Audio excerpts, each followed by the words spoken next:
hindi ka na kasi single eh. May partner ka na. Things na hindi dapat gawin habang nasa relasyon. Yung parang wala kang concern or wala kang consent doon sa partner mo. Once you start or once you're already in a relationship, you must always consider your partner. Yung awareness niya sa ginagawa mo. Hindi pwedeng wala siyang pakialam. Hindi pwedeng hindi niya alam. Partner mo nga eh. Walang ganung usapan.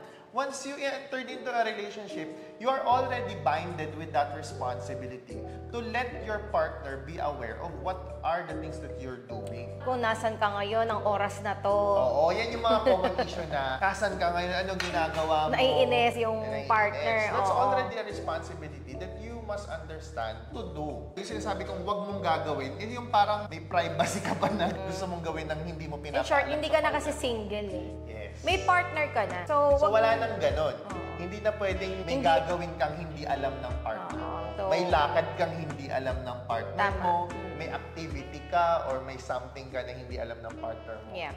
Yan naman yung isang pang perspective sa ganon.